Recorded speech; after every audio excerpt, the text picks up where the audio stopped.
Group action of pile. समझते हैं इसको। लिखिए पहले जो यहाँ पे लिखा गया है, हम आपको डायग्राम वगैरह बना के, अच्छा फेयर डायग्राम वगैरह बना के समझाएंगे चीजों को, है ना। अभी फिलहाल आप लिखना चालू करिए, लिख लीजिए। If applied load is large and more number of piles are used. देखिए हम जनरली क्या करते हैं, पाइल फाउंडेशंस वगैरह जब कंस्ट्रक्शन होता है, आप बहुत सारा पाइल देते हो, उसके ऊपर एक पाइल कैप आती है, फिर इसके ऊपर जो भी आपका कॉलम है वो निकल के आता है, जैसे ब्रिज वगैरह का आप देखे होंगे। तो इस तरह से होता है ये पाइल फाउंडेशन। तो ये जो बहुत सारा नंबर ऑफ पाइल, बहुत सारा नंबर ऑफ पाइल मतलब हो सकता है एक ग्रुप में आपका 6 पाइल हो, या एक ग्रुप में 8 पाइल हो। इस तरह से आपने एक पाइल कैप के नीचे, है ना, एक पाइल कैप के नीचे 6 पाइल या 8 पाइल आपने प्रोवाइड कर रखा है मान लीजिए, तो या 4 पाइल ही प्रोवाइड कर रखा है मान लीजिए, है ना। तो मान लीजिए 1 2 या तीसरा या चौथा पाइल, 4 पाइल इस तरह से आपने प्रोवाइड कर रखा है एक ग्रुप में। अब क्या है, जो अल्टीमेट लोड कैरिंग कैपेसिटी है, मान लीजिए हैवी लोड है, मान लीजिए इस स्ट्रक्चर के ऊपर हैवी लोड आ रही है, मतलब इस कॉलम के थ्रू से, तो जो अल्टीमेट लोड कैरिंग कैपेसिटी है पाइल का, ये कैसे निकलेगा। तो इसको निकालने का 2 तरीका। तरीका क्या, पहला पहला तो हम ये मान के चलते हैं कि जो आप 4 पाइल लगाए हैं वो 4 अपना अपना लेवल पे इंडिपेंडेंट एक्शन कर रहा है। मतलब जो ये क्यूपी टोटल लोड आ रही है ना पाइल के ऊपर, इसको ये चारों पाइल इक्वली शेयर कर रहा है, इंडिपेंडेंट, है ना। एक सिंगल पाइल का जो अल्टीमेट लोड कैरिंग कैपेसिटी होगा इंटू 4 हम कर देंगे, तो that will be the total loading जो कि स्ट्रक्चर पे आ रही है ना, वो उतना रजिस्ट करेगा। या तो हम ऐसे कह सकते हैं, या तो हम ये कह सकते हैं कि depending on spacing, depending on spacing, ये डायग्राम अभी आपको बनाने की जरूरत नहीं है, हम और आपको अच्छा फेयर डायग्राम बना के देंगे जो कि आपको बनाना है। डिपेंडिंग ऑन स्पेसिंग, है ना, centre to centre spacing between 2 piles, हम ये कह सकते हैं कि ये जो पाइल है ये एक ग्रुप में एक्ट करेगा, इसका एक ग्रुप एक्शन होगा। कहने का मतलब है ये चारों पाइल मिलकर as a single pile act कर रहे होंगे, और उस सिंगल पाइल का जो रेजिस्टेंस होगा वो होगा आपका उस स्ट्रक्चर पर जो लोडिंग आ रही है वो। तो 2 तरीका, ये 2 तरीका है, इसी को हमको पढ़ना है, बस यही चीज हम करने जा रहे हैं। ठीक है, तो आपको एक बेसिक ओवरव्यू क्लियर हो गया। अब लिखिए, आगे हम अभी समझाएंगे बहुत डिटेल में।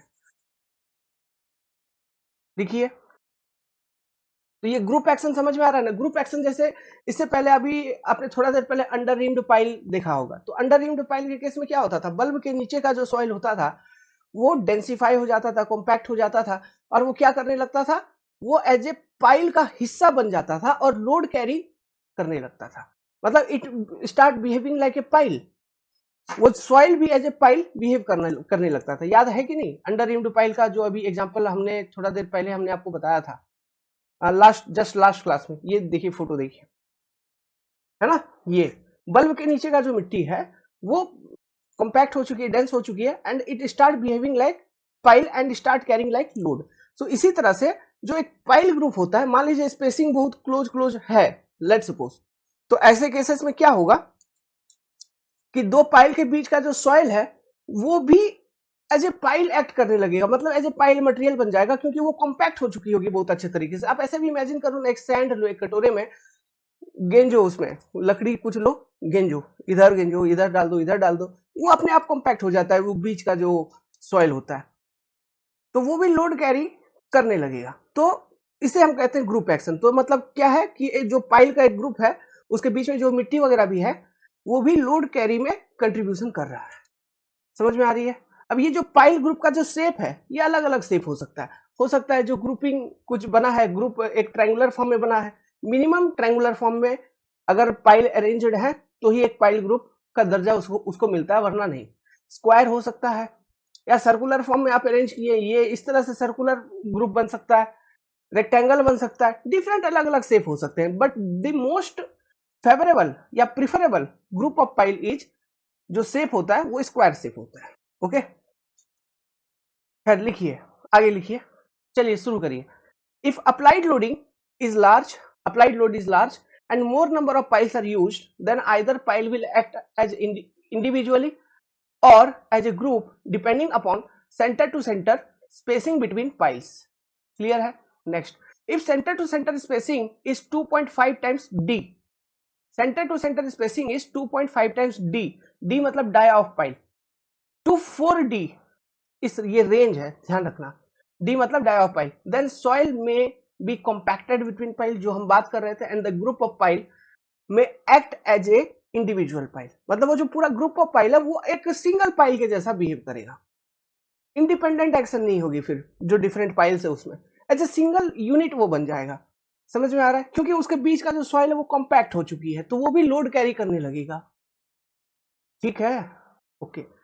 When pile act as a group, then base area, देखो अब जब अगर ग्रुप एज ए ग्रुप काम करने लगेगा, यहाँ ये सारे पाइल्स हैं, ये एज ए ग्रुप काम करने लगा, है ना, तो समझो जो बेस एरिया है वो बढ़ गया कि नहीं, सरफेस एरिया भी बढ़ गया, बेस एरिया भी बढ़ गया, तो लोड कैरिंग कैपेसिटी कहीं ना कहीं ग्रुप एक्शन की वजह से बढ़ता है।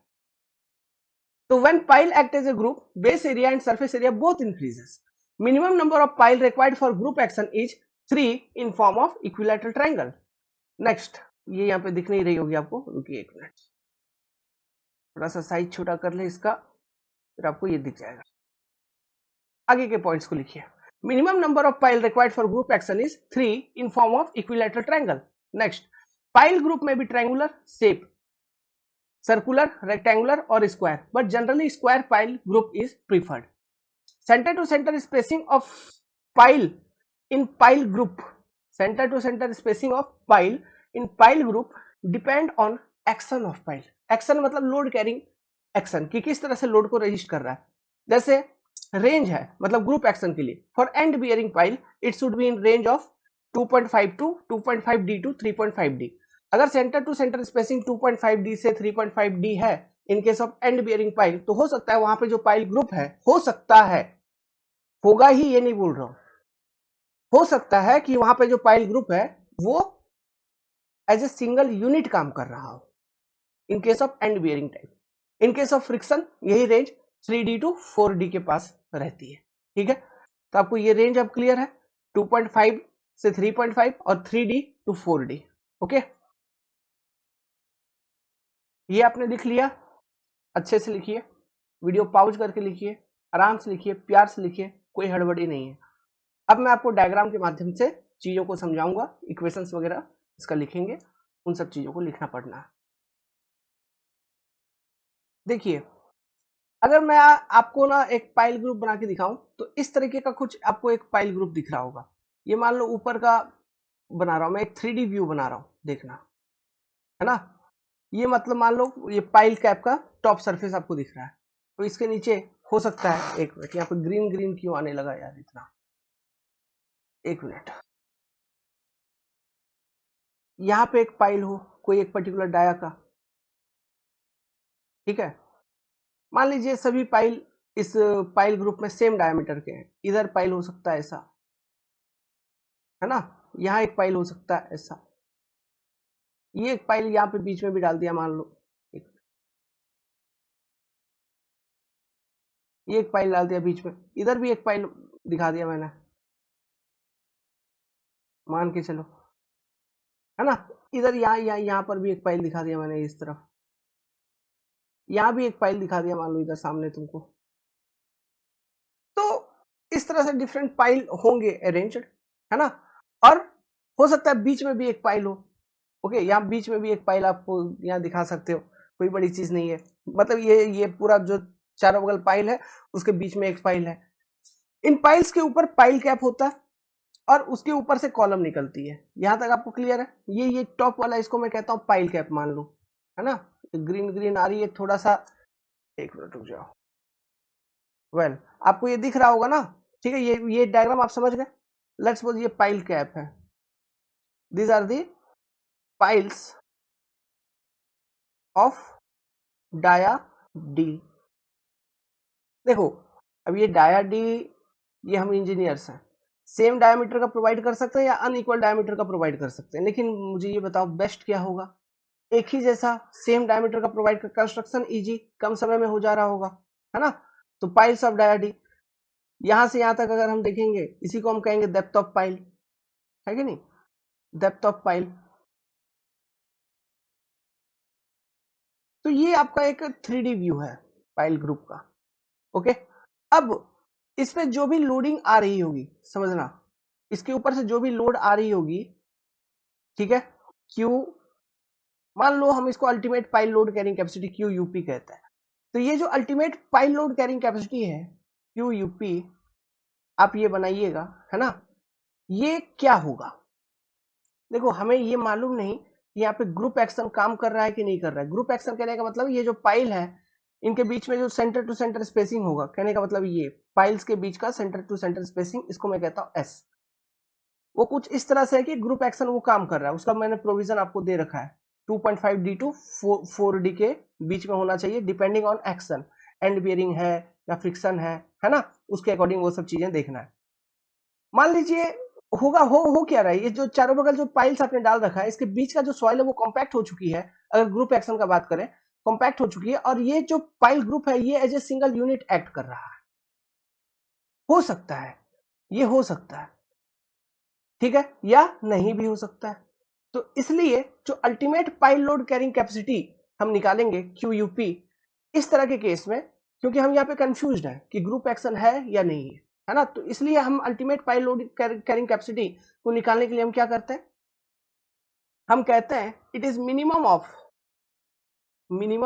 सुनिएगा आगे हम अभी समझेंगे ग्रुप एक्शन से कैसे कैलकुलेट करेंगे, लेकिन पहले ये सुन लो, मिनिमम ऑफ पहला ultimate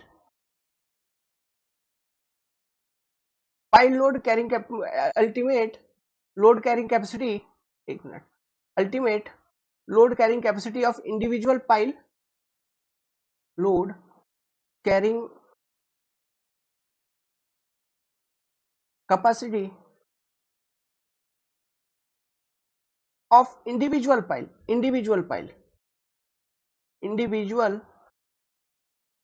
pile into number of pile, individual pile into number of pile, और second ultimate load carrying capacity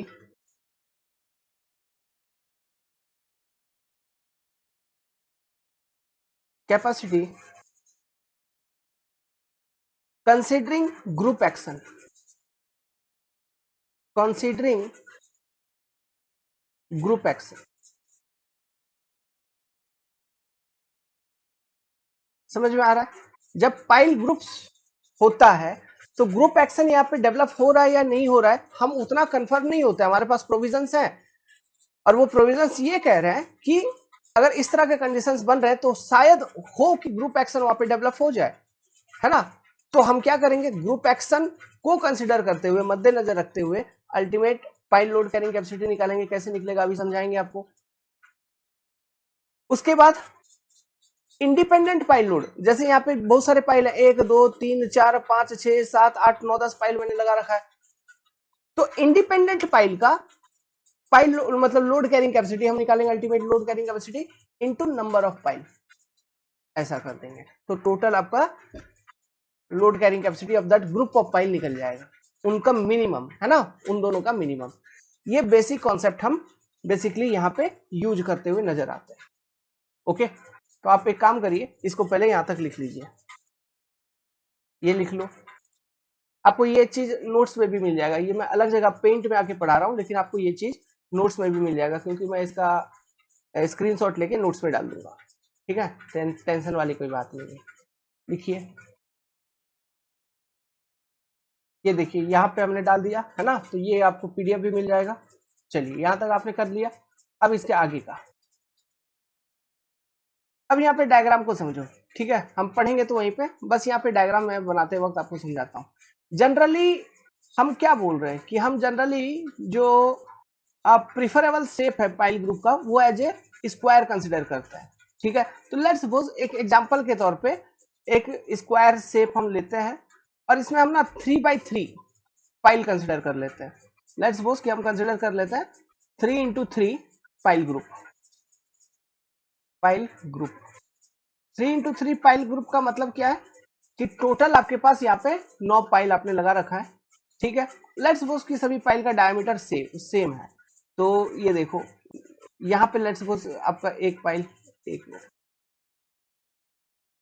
यहाँ पे एक पाइल आपने डाल रखा था, फिर बीच में आपका आपका एक पाइल आपने डाल रखा है, यहाँ एक फाइल आपने लगा रखा है, फिर ये आपका सेकंड रो हो गया। अच्छा, रो और कॉलम समझते हो ना? ठीक है, अभी जो मैं फाइल अरेंज कर रहा हूं ये रोस में कर रहा हूं, रो। कॉलम मतलब वर्टिकल वाला। तो यहाँ एक कॉलम में भी 3 फाइल है, एक रो में भी 3 फाइल है, तो इसको हम बोलेंगे 3x3 फाइल ग्रुप। ठीक है, तो ये देखिए आपका ये बन गया एक 3x3 फाइल ग्रुप। अब मैं क्या बोल रहा हूं, let's suppose let dia of file, dia of all files are same, let's suppose मान लिया are same which is equal to d मान लिया जाए। अब देखिए ये इसका सेंटर, ये इसका centre, centre to centre spacing जो है इट इज योर s, इसको मान लेता है। ओके, अब मुझे एक चीज बताओ, एज्यूम कर लो कि ये pile group as a group action हो रहा है ना, या ग्रुप एक्शन के तहत ये काम कर रही है, मतलब ये जो सभी 9 फाइल है ये एज ए सिंगल यूनिट काम कर रहे हैं। ऐसे केसेस में ये बताओ, ये बीच बीच में क्या है बाबू? सॉइल ही तो है, ये सॉइल भी लोड को कैरी कर रहा होगा। यहाँ पर क्या है, ये किनारे में यहाँ पर भी सॉइल है, इधर भी सॉइल है, तो soil to soil adhesion factor alpha 1। जब हम ग्रुप एक्शन कंसिडर करेंगे तो सॉइल टू सॉइल हो जाएगा, फिर तो वहां पे एडेशन फैक्टर 1 आपको कंसिडर करना होगा। किसमें? फॉर्मूला में, जब हम लोड कैरिंग कैपेसिटी का फॉर्मूला लिखेंगे उसमें एडेशन फैक्टर अल्फा का वैल्यू आएगा, तो उसमें अल्फा इक्वल टू 1 कंसिडर करेंगे। समझ में आ रहा है बात? चलो, मान लो कि ग्रुप एक्शन के तहत ये काम कर रही है, तो ऐसे केसेस में मुझे ये बताओ, ये जैसे स्क्वायर एक फाइल ग्रुप है, तो इसका साइज क्या है? इसका साइज हम कैसे कैलकुलेट करेंगे? तो आप बोलोगे सर आपने बोला ये सेंटर टू सेंटर आपका एस है, पहले तो आपने ये बोला था, मैं बोला हाँ ये सेंटर टू सेंटर, मेरा ये सेंटर टू सेंटर ये एस, तो ये भी एक एस, ये भी एक एस। ठीक, तो सर यहाँ पर और बच गया ना थोड़ा थोड़ा, हाँ तो कितना बचा सर? ई बच गया आपका d/2 और ऊपर भी बच गया d/2। अच्छा, तो ये साइज b इक्वल टू कितना? सर बहुत इजी है, 2 times s plus d। Same इधर भी b equal to 2 times s plus d। देखो ध्यान दो, तो ये pile as a group act करेगा सिंगल यूनिट, तो बेस एरिया कितना मिलेगा? बी स्क्वायर, मतलब 2s प्लस डी का स्क्वायर। समझ में आ रहा है? अब ये 2s प्लस डी जो फॉर्मूला है, इसको अगर मैं तोड़ू, ब्रेक करूं, तो आप बोलोगे सर ये जो 2 है ना, ये जो 2 आपने लिखा है इस केस में, ये और कुछ नहीं बल्कि ये n-1 है। अच्छा, इनटू यहाँ s है, फिर d है, मतलब b इक्वल टू ये फॉर्मूला आप यूज कर रहे हैं। ओके ठीक है, तो इसमें n क्या है? सर नंबर ऑफ फाइल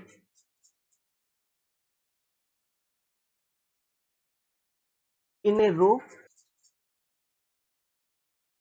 और कॉलम। तो यहाँ पे स्क्वायर था तो दोनों बगल बी बी आया, लेकिन मान लीजिए कभी रेक्टेंगुलर है ना, तो विड्थ अलग आएगा आपका, लेंथ अलग आएगा। तो n क्या है? Number of file in a रो। अब देखो 3 फाइल है, तो 3 - 1 2 into spacing between that file in that direction plus D. समझ में आ रहा है? इस तरह से हम ये बी कैलकुलेट कर लेंगे, size of the file group. Okay, आप इस डायग्राम को बनाइए, इसके आगे का एनालिसिस अपन वहीं पे करेंगे, क्योंकि यहाँ पे जगह की कमी हो जाती है, वहां जगह की कमी कभी नहीं होती। ओके, अब बनाइए इसको, डायग्राम को पॉज करके।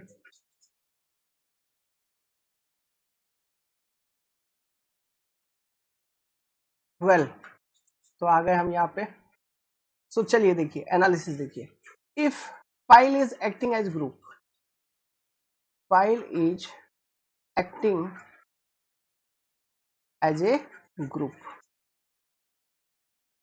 अब ये ग्रुप एज ए ग्रुप कब एक्टिंग करेगा?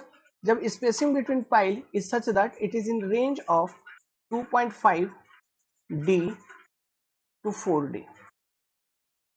ठीक है, तो ऐसे केसेस में मुझे बताना ध्यान से, ठीक है। ये डायग्राम आपकी कॉपी पे बना हुआ है, लिखता हूं। जो बेस एरिया होगा, जो बेस एरिया होगा, ग्रीन ग्रीन क्यों आ रहा है? कोई बात नहीं यार, अभी मैं रुकना नहीं चाहता हूं। बी स्क्वायर हो जाएगा, दैट इज n-1 s। इस केस में जैसे अपना स्क्वायर शेप था, और कोई शेप होगा तो उसके अकॉर्डिंग तुम एरिया निकालोगे यार, क्रॉस सेक्शन का, मालूम है ना। तो इस केस के लिए हम आगे लेके चल रहे हैं, n-1 into S plus D का स्क्वायर हो जाएगा। तो इस तरह से आप निकालोगे area base A B. Surface area,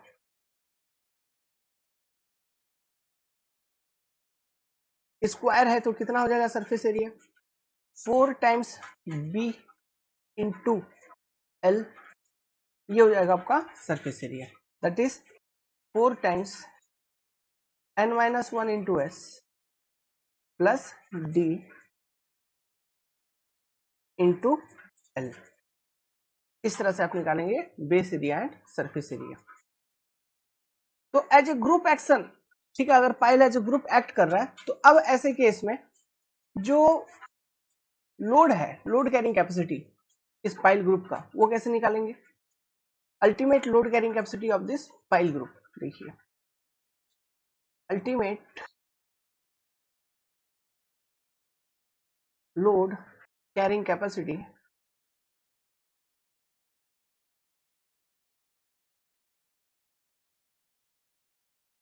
of this pile group।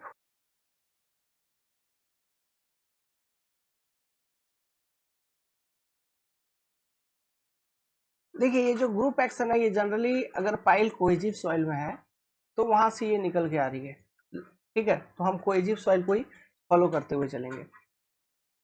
For single pile जो हमारे पास फॉर्मूला था, वो क्या था कोहेजिव सॉइल के लिए? जो हमारे पास अल्टीमेट लोड कैरिंग कैपेसिटी होता था, Q U P is equal to 9 times C, ठीक है, into area base plus alpha C bar into A S. ये फॉर्मूला होता था फॉर सिंगल पाइल। अब इसी को हमको ग्रुप एक्शन में देखना है, तो ग्रुप एक्शन में देखेंगे तो सेम फॉर्मूला होगा, बस एरिया बेस अलग, ए एस अलग, अल्फा की जगह 1, बाकी सब कुछ सेम है ना। तो ultimate load carrying capacity of pile group, Q U P group लिखता हूं, जी लिख दिया मैंने, will be equal to what? 9c into base area कितना, बी का square, plus alpha into C bar था, तो अल्फा इक्वल टू 1 है ना, alpha into C bar into area S. तो यहां पे इसको और सिंप्लीफाई करें तो 9c B square plus C bar A S, alpha equal to 1, soil to soil.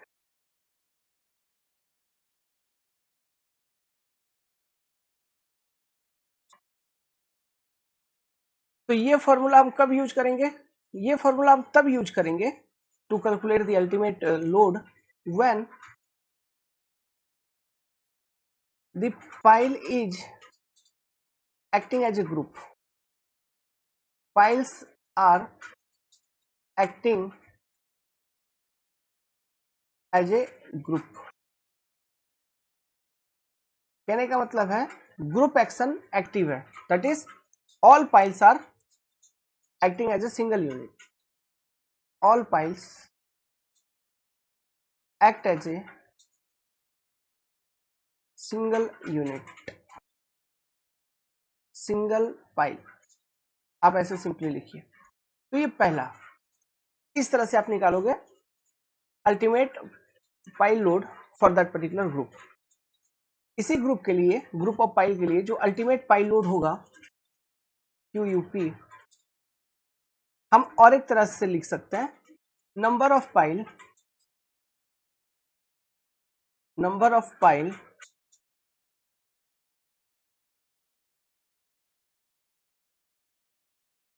number of pile into ultimate pile load of single pile,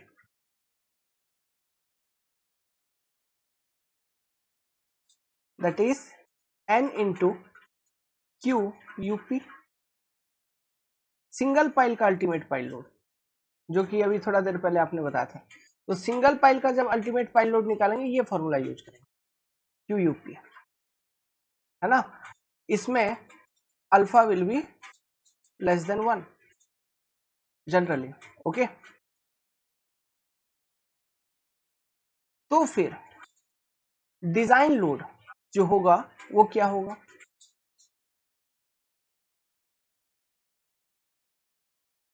इस pile group का जो डिजाइन लोड होगा ये होता है बेसिकली मिनिमम ऑफ, जो कि पहले लिखवाया था ना, वो डिजाइन लोड था, minimum of first n into ultimate pile load of single pile, दूसरा QUP of that group when pile is acting as a group. इन दोनों का मिनिमम दोनों तरीके से कैलकुलेट करेंगे, जो भी वैल्यू मिनिमम आएगा हम कह देंगे इस पाइल ग्रुप के लिए वही डिजाइन लोड है, इससे ज्यादा वो टेक केयर नहीं कर सकता। समझ में आ रहा बात, इन दोनों का मिनिमम। अब देखिए, अब एक टर्म और है, एफिशिएंसी ऑफ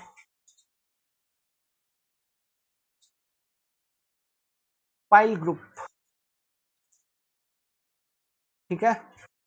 एफिशिएंसी क्या होगा पाइल ग्रुप का, it is Q ultimate pile load when the group is acting as a group action divided by NQUP into 100. This is your efficiency of pile group NG percentage, ऐसे लिखिए, ठीक है। अब सोचो ये एफिशिएंसी ऑफ पाइल ग्रुप अगर 100% या उससे ज्यादा आ गया रियल टाइम में, इसका मतलब क्या है, QUPG is greater than NQUP, efficiency of pile group is greater than 100%, okay, ठीक है। efficiency of pile group is greater than 100%, मतलब QUP ऑफ ग्रुप ऊपर वाला जो न्यूमरेटर है उसका वैल्यू ज्यादा होगा एज कंपेयर टू NQUP। तो ऐसे केसेस में डिजाइन लोड क्या हो जाएगा, design load will be NQUP होगा। सेम टाइम अगर मैं बोलूं efficiency of pile group is less than 100%, ऐसे केसेस में डिजाइन लोड क्या हो जाएगा, लेस देन 100% है, मतलब NQUP ज्यादा हो गया QUPG से, मतलब नीचे वाला ज्यादा हो गया ऊपर वाले से। तो डिजाइन लोड क्या, उन दोनों का मिनिमम। तो अब मिनिमम कौन, जब efficiency less than 100%, QUPG is minimum, तो डिजाइन लोड मिनिमम वाला। तो इस तरह से एफिशिएंसी ऑफ पाइल ग्रुप का अगर कंसेप्ट दे रखा है तो उसको यूज करके आप सीधा बता सकते हो कि डिजाइन लोड क्या होगा। Once you got design load you calculate the safe load. कैसे, design load divided by factor of safety, factor of safety का वैल्यू कितना 2.5 to 3, इसी के बीच का हम फैक्टर ऑफ सेफ्टी लेते हैं। समझ में आ रहा है, चीजें समझ में आई यहां तक, ठीक है। किस केस में क्या डिजाइन लोड लिखवाता हूं, लिखिए case 1, if group efficiency is less than 100%। अब ग्रुप एफिशिएंसी लेस देन 100% कब होगा आपको मालूम है, जब ऊपर वाला नीचे वाला से कम होगा तब ये एफिशिएंसी लेस देन 100% होगा। लेस देन 100% एफिशिएंसी कहने का मतलब क्या है, QUP ultimate pile load carrying capacity, है ना, when those piles are providing group action, okay, उस कंडीशन में जो ultimate pile load carrying capacity है is less than load carrying capacity of individual pile into number of pile, उस particular group के लिए, है ना, वो ग्रुप ऑफ पाइल के लिए ये कंडीशन बन रही है। इसका मतलब क्या हुआ? इसका मतलब सिंपली हम ये समझेंगे कि यहां पर मतलब group efficiency is less than 100%। इसका मतलब हम ये समझेंगे कि यहाँ पे ग्रुप एक्शन जो है ना, ये डोमिनेटिंग नहीं है। मतलब वो जो पाइल का ग्रुप आपने डाल रखा है वो कहीं ना कहीं एज ए सिंगल यूनिट काम नहीं कर रहा। The group action is not dominating. इसलिए तो क्यू यूपीजी का वैल्यू लेस देन हो गया एन इंटू क्यू यूपी से। जब लेस देन हो गया तो मुझे ये बताओ, जो डिजाइन बेस्ड होना चाहिए वो किस पर बेस्ड होना चाहिए? डिजाइन लोड जो होगा इस पाइल ग्रुप पर, पाइल ग्रुप का, वो इस पर बेस्ड होना चाहिए, क्यू यूपीजी, है कि नहीं? तो सेफ डिजाइन लोड क्या होगा? जो भी डिजाइन लोड आप देख रहे हो, सेफ डिजाइन लोड कहिए या कभी कभी इन जनरल हम डिजाइन लोड भी कह देते हैं, Q UPG divided by factor of safety. Okay, तो इसको लिखिए, if group efficiency is less than 100%, ng% is less than 100%, that is the piles are not acting as a group. Group action यहाँ पे dominating नहीं है, that is spacing of piles are not in accordance with IS code. Spacing कितना? 2.5 to 4D, depending on resistance, कि कहां से resistance मिल रहा है, एंड बियरिंग या फ्रिक्शन, है ना, उसके अकॉर्डिंग वो जो स्पेसिंग है वो विद इन लिमिट्स नहीं है पाइल्स के बीच का स्पेसिंग। इसलिए कहीं ना कहीं ग्रुप एक्शन डोमिनेटिंग नहीं हो रहा है। यहाँ पे ग्रुप एक्शन डोमिनेटिंग नहीं हुआ और ऐसे केसेस में आपने निकाला ग्रुप एफिशिएंसी वो आ गई लेस देन 100%, मतलब Q UPG is less than N into Q UP. मतलब जो सेफ डिजाइन लोड होना चाहिए, that safe design load must be based on safe design load Q UPG divided by factor of safety. अब यहाँ पे एक note आएगी, वो नोट क्या है मैं समझाऊंगा, लेकिन सेकंड केस को पहले समझ लेते हैं, उसके बाद इस नोट पे आएंगे, ठीक है? चलिए सेकंड केस देखिए, तब इस नोट पे आएंगे तो ज्यादा बेटर वे में आप समझ पाएंगे। Case 2, if group efficiency is greater than 100%, अगर ग्रेटर देन 100% है, इसका मतलब सिंपल सी बात है, स्पेसिंग आपने पाइल्स के बीच में, उस वो जो पाइल का ग्रुप आपने बना रखा है उसमें स्पेसिंग कुछ आपने ढंग से अच्छे से प्रोवाइड कर रखा है, और उस तरह से स्पेसिंग प्रोवाइड करने के कारण ग्रुप एक्शन यहाँ पे डोमिनेटिंग है। ग्रुप एक्शन डोमिनेटिंग है इसलिए वो पूरा का पूरा pile group as a single pile act कर रहा है, जिस कारण से Q UPG is more than N into Q UP. So जो सेफ डिजाइन लोड होगा it will be based on N Q UP divided by factor of safety. जो factor of safety हम कंसिडर करते हैं वो वही कितना, 2.5 टू 2.5 to 3 के बीच में फैक्टर ऑफ सेफ्टी। लिखिए क्यू यूपी क्या है? Ultimate pile load carrying capacity of single pile. Q UP G क्या है? Ultimate load carrying capacity, ultimate load carrying capacity of pile considering group action, है ना? ये दो बात क्लियर। फैक्टर ऑफ सेफ्टी कितना लेंगे? 2.5 to 3 के बीच में। अब ध्यान दो एक नोट स्पेसिंग एंड, लिखिए स्पेसिंग एंड साइज जो हम डिजाइन करते हैं ना, बेसिकली जो पाइल अगर ग्रुप में हमको यूज करना है तो हमारा जो मेन ऑब्जेक्टिव होता है वो मेन ऑब्जेक्टिव सुनो, मेन ऑब्जेक्टिव यही होता है कि हम चाहते हैं हम कुछ स्पेसिंग बिटवीन पाइल्स ऐसा प्रोवाइड करें कि यहाँ पे ग्रुप एक्शन ही हमेशा डोमिनेटिंग हो। जब ग्रुप एक्शन हमेशा डोमिनेटिंग होगा इसका मतलब वो pile group as a single unit कहीं ना कहीं एक्ट कर रही होगी, है ना? तो हम यही चाहेंगे कि जो ग्रुप एफिशिएंसी है ना, पाइल ग्रुप एफिशिएंसी वो 100% से ज्यादा है। ये हमारा फेवरेबल डिजाइन है, हम इस तरह से डिजाइन करना चाहते हैं पाइल ग्रुप को, ठीक है? ध्यान रखना spacing and size of pile group should be design such that NG percentage, that is pile group efficiency, is always greater than 100%। ये बात आपको ध्यान रखनी है। अब देखिए, तो ये आपका फेवरेबल कंडीशन हो गया कि आपको इस तरह से डिजाइन करनी है। अब सुनो वो नोट जो हमने आपको खाली छोड़ रखा था स्पेस, समझना मेरा बात, पॉइंट को पकड़िए। इस वाले केस में क्या हुआ, जो पाइल ग्रुप का एफिशिएंसी है वो लेस देन 100% आ गई। अगर पाइल ग्रुप की एफिशिएंसी लेस देन 100% आ गई मतलब ग्रुप एक्शन यहाँ पे डोमिनेटिंग नहीं है, मतलब एज ए ग्रुप वो काम नहीं कर रहा, मतलब जो पाइल ग्रुप है वो एज ए सिंगल यूनिट काम नहीं कर रहा। जब एज ए सिंगल यूनिट काम नहीं कर रहा है तो मुझे ये बताओ, जब ग्रुप एक्शन ही डोमिनेटिंग नहीं है तो इस चीज को निकालने का कोई मतलब है? जब हम जान रहे हैं कि क्यू यूपी जी मिल ही नहीं रहा है, वो as a pile group act कर ही नहीं रहा है, तो क्यू यूपी जी का कैलकुलेशन का कोई मतलब नहीं रह जाता है? नहीं, कोई मतलब नहीं रह जाता।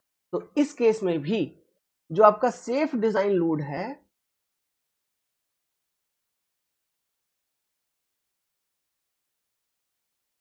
In this case also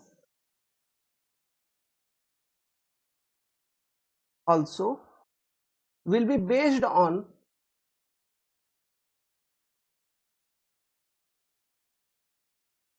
N into QUP, as the group action is not dominating.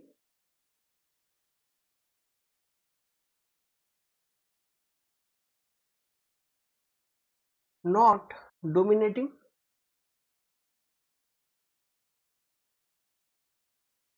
So calculation of it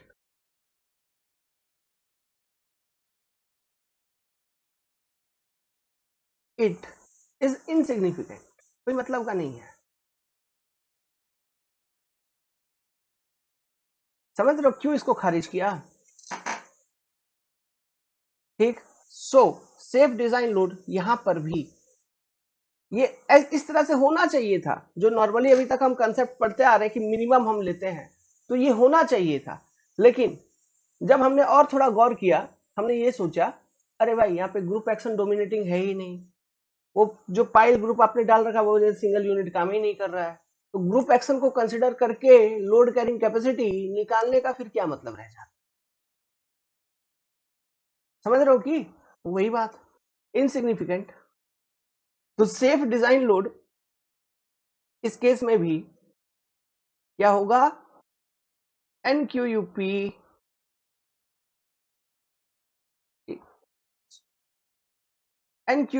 divided by factor of safety. So दोनों केस में चाहे आपका ग्रुप एफिशिएंसी ग्रेटर देन 100% हो या less than 100%, safe design load generally हम जो calculate करते हैं वो इस तरह से करते हैं. Number of piles into ultimate load carrying capacity of single pile divided by factor of safety. इस बात को ध्यान रखिएगा, गेट वगैरह में घुमा देता है क्वेश्चन. ओके,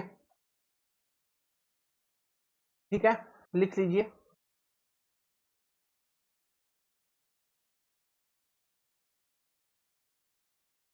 ये भी लिख लिया था, यहां तक कंप्लीट होगा.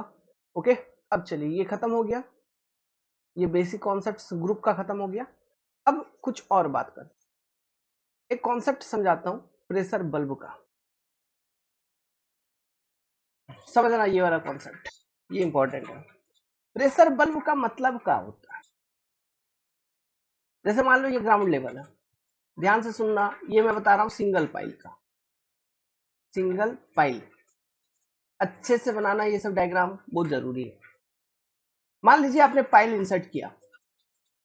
जब ये पाइल इंसर्ट करोगे बाबू सॉइल के अंदर, तो अगल बगल का सॉइल कहाँ होगा? कॉम्पैक्ट हो जाएगा ना. तो वही इन्फ्लुएंस देखते हैं कि कहाँ तक कॉम्पैक्ट हुई है. तो हमें पता चलता है कुछ इस तरह से, ये एक सिंगल पाइल के लिए कुछ इस तरह से ये बल्ब क्रिएट होती है, इस तरह से,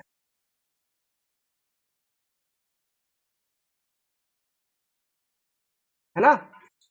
मतलब ये सारा जो सॉइल है इसके अगल बगल जो हमने यहाँ पे दिखाया, ओके, ये प्रेशर बल्ब के अंदर जो सॉइल है ये अच्छे से कॉम्पैक्ट हो जाती है अगल बगल.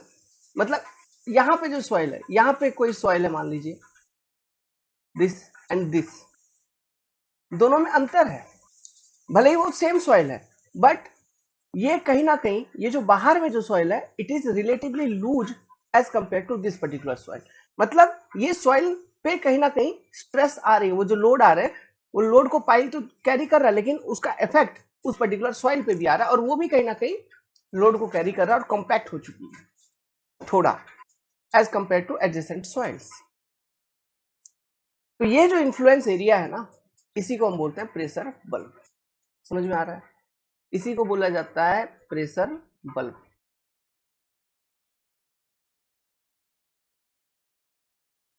Soil gets compacted.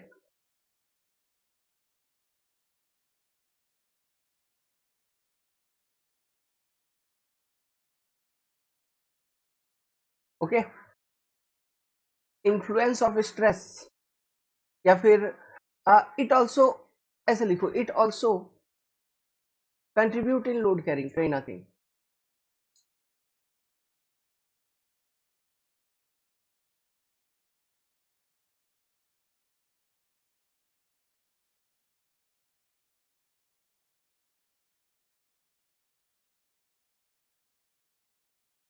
क्योंकि जो पाइल का लोड है वो यही सब सॉइल के ऊपर ट्रांसमिट हो रहा है ना, तो वो भी कहीं ना कहीं लोड कैरिंग में कंट्रीब्यूशन अपना दे रहा है। तो ये है आपका pressure bulb for a single pile. अब समझो बात, केस 1 पाइल ग्रुप का हम बात करते हैं। Pile group,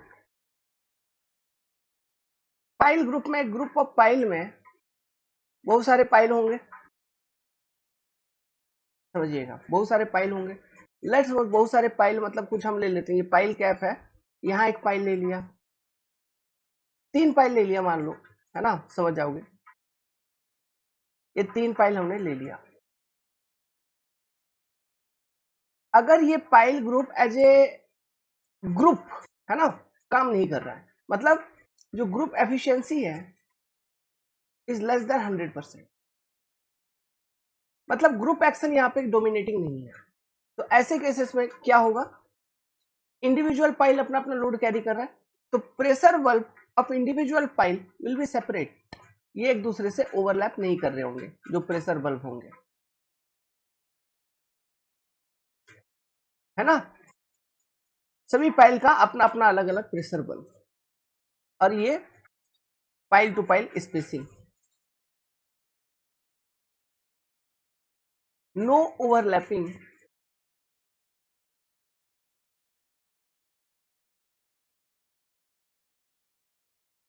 of pressure bulb.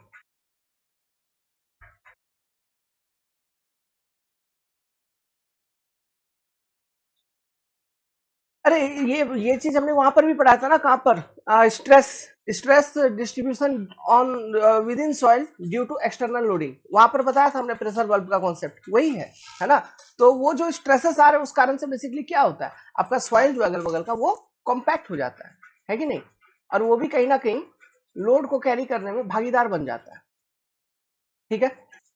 तो जब ग्रुप एक्शन डोमिनेटिंग नहीं है, जब पाइल जो आपने डाल रखा है वो as a group single unit काम नहीं कर रहा है, तो ऐसे केसेस में ये देखा गया है कि जो प्रेशर बल्ब होता है वो एक दूसरे से ओवरलैप नहीं करता, इंडिपेंडेंट होता है, ठीक। नाउ इस केस में जब हम सेटलमेंट का कैलकुलेशन करेंगे, ध्यान से सुनना, इस केस में जब हम सेटलमेंट का कैलकुलेशन करेंगे, हम हर एक पाइल का अपना इंडिविजुअल सेटलमेंट कैलकुलेट करेंगे। ये सेटलमेंट बेसिकली ये जो प्रेशर बल्ब आ रही है ना, ये प्रेशर बल्ब के कारण ही क्या हुआ, जो अगल बगल का सॉइल है वो कॉम्पैक्ट हुआ, इसलिए पाइल आपका सेटल कर रहा है कहीं ना कहीं। कॉम्पैक्ट हुआ मतलब वॉइड कमी, तभी ना सेटल हो रहा है भाई, दिमाग लगा पा रहे हो, लिंकअप हो रहा है। तो इस केस में पाइल का इंडिविजुअल सेटलमेंट देखा जाएगा, हर एक पाइल का, समझ में आ रहा है। तो इस पाइल का सेटलमेंट, लेट सपोज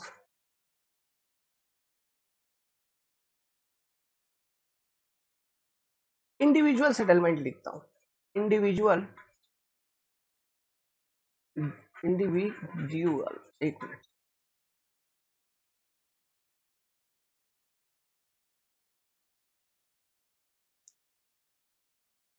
जो है इस वाले पाइल का, लेट्स सपोज इसको बोलेंगे एस आई।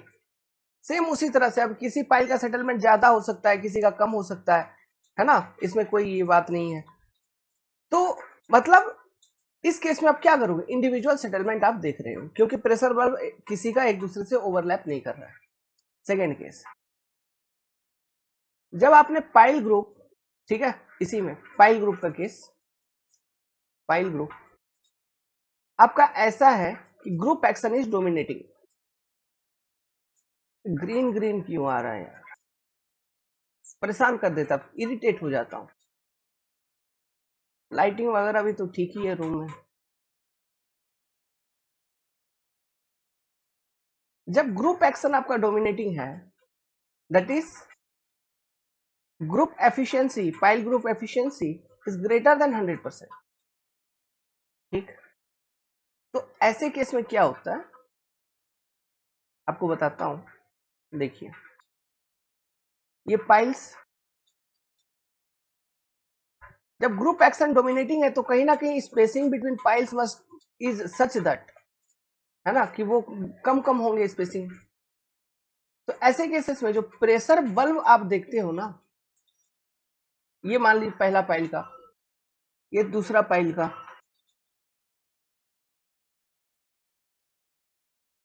एक तीसरा पाइल का, ये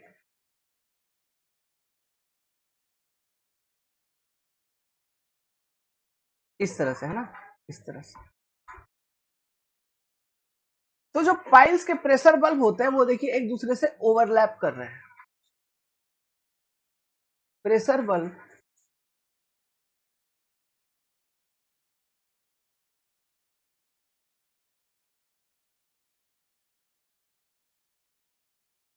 of individual pile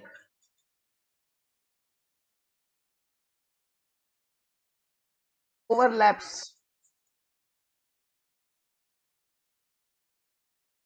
to each other. जब ये ओवरलैप करते हैं एक दूसरे से तो ऐसे केसेस में रिजल्टेंट प्रेशर बल्ब देखा जाता है, मतलब सभी को मिला के एक ओवरऑल प्रेशर बल्ब। तो वो कुछ इस तरह से आती है, मतलब पूरे ग्रुप को as a single unit consider करके, क्योंकि यहाँ पे ग्रुप एक्शन डोमिनेटिंग है, तो पूरे ग्रुप को एक सिंगल यूनिट कंसिडर करके एक रिजल्टेंट प्रेशर बल्ब यहाँ पे देखा जाता है, जो कि काफी बड़ा होता है as compare to individual pressure bulb. तो ये जो इतना बड़ा प्रेशर बल्ब आपको दिख रहा है, मतलब इसके अंदर जो भी सॉइल है वो अच्छे से वेल कॉम्पैक्टेड है और वो भी लोड कैरी कर रहा है। तो वो पूरा का पूरा सॉइल अच्छे से कॉम्पैक्ट हो चुका है, मतलब काफी ज्यादा सेटलमेंट हुआ होगा, है ना। तो इस प्रेशर बल्ब के कारण ये ओवरऑल ग्रुप का एज ए हम सेटलमेंट हम देख रहे होंगे। समझ में आ रहा है? This is your resultant pressure bulb.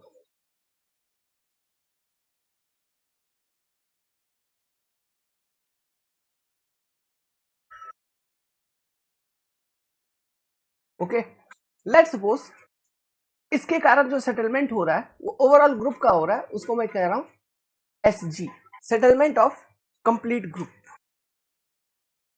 क्या बात कर रहा हूं? सेटलमेंट के ऊपर बात कर रहा हूं, सेटलमेंट ऑफ कंप्लीट ग्रुप। ये दो बातें आपको क्लियर है?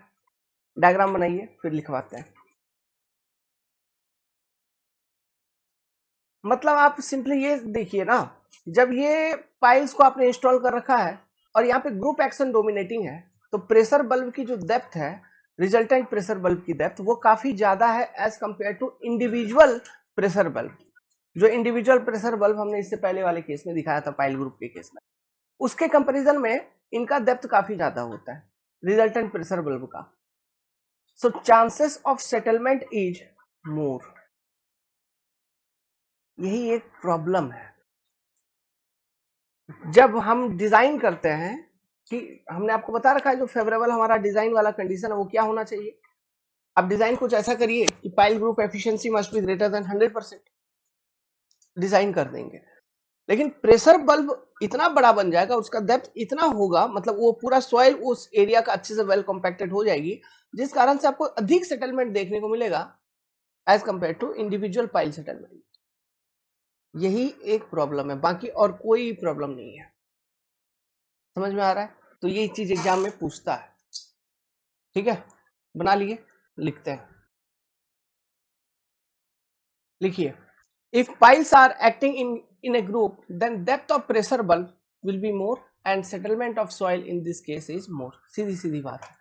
ओके, मतलब pile as a pile group action dominating है, तो जब उस पाइल्स के बीच में भी जो सॉइल है वो अच्छे तरीके से कॉम्पैक्ट हो गए ना। क्यों? क्योंकि प्रेशर बल्ब इसका उसका सबका ओवरलैप कर रहा है, तो बीच का सॉइल अच्छे तरीके से कॉम्पैक्ट हो रहा है और वो भी लोड वगैरह कैरी हो रहा है, कॉम्पैक्ट हो रहा है, मतलब वॉइड कम हुए होंगे, मतलब सेटलमेंट हुआ होगा।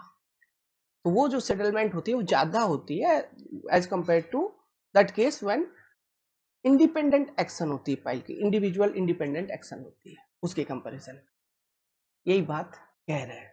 ओके, ध्यान रखना, this is only disadvantage when pile is acting as a group. यही एकमात्र डिसएडवांटेज है when pile is acting as a group, बाकी सब बल्ले बल्ले सब अच्छी बात है। ओके, चलो ये चीज भी ध्यान रखना, एग्जाम में पूछ लेंगे। अब ना इसी से रिलेटेड एक रेशियो हमको डिफाइन किया जाता है जिसको कहा जाता है ग्रुप सेटलमेंट रेशियो। चलिए अब लिखिए एक important definition, group settlement ratio. It is defined as the ratio of settlement of pile group to settlement of individual pile. समझ गया? S G by S I, settlement of pile group by settlement of individual pile. मुझे ये बताइए क्या ये group settlement ratio हमेशा greater than 1 नहीं होगा? क्योंकि अभी अभी तो चर्चा किया, जब ग्रुप एक्शन डोमिनेटिंग होगा तो ऐसे केसेस में जो रिजल्टेंट प्रेशर बल्ब बनता है वो काफी ज्यादा होता है, उसके कारण सेटलमेंट काफी ज्यादा होती है as compare to individual pile. तो SG/SI का जो रेशियो है it will be always greater than 1। Clear? ध्यान रखिएगा, इसको हम बोलते हैं ग्रुप सेटलमेंट रेशियो। इसको निकालने के लिए हमारे पास एक छोटा सा अलग फॉर्मूला भी है, ये सीधा सीधा आपको याद रखना है।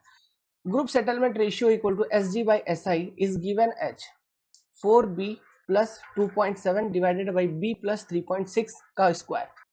4B plus 2.7 divided by B plus 3.6 का स्क्वायर। B को इस फॉर्मूला में यूज करना है इन मीटर, भूलना नहीं, कुछ भी हो जाए, कुछ भी हो जाए। अगर SG मान लीजिए आपके पास मतलब कोई एक वैल्यू, जैसे SG का वैल्यू मालूम है आपको, है ना, ग्रुप का सेटलमेंट मालूम है, आपको ऐसा ही निकालने के लिए बोल दिया और B आपको दे दिया गया है, या नहीं भी दिया है तो कैलकुलेट कर लोगे। B मतलब n-1 into S plus D, याद है, हम जनरली स्क्वायर सेफ ही कंसिडर करते हैं, ठीक है, तो यही वो B, तो ये आपको B दे दिया गया है।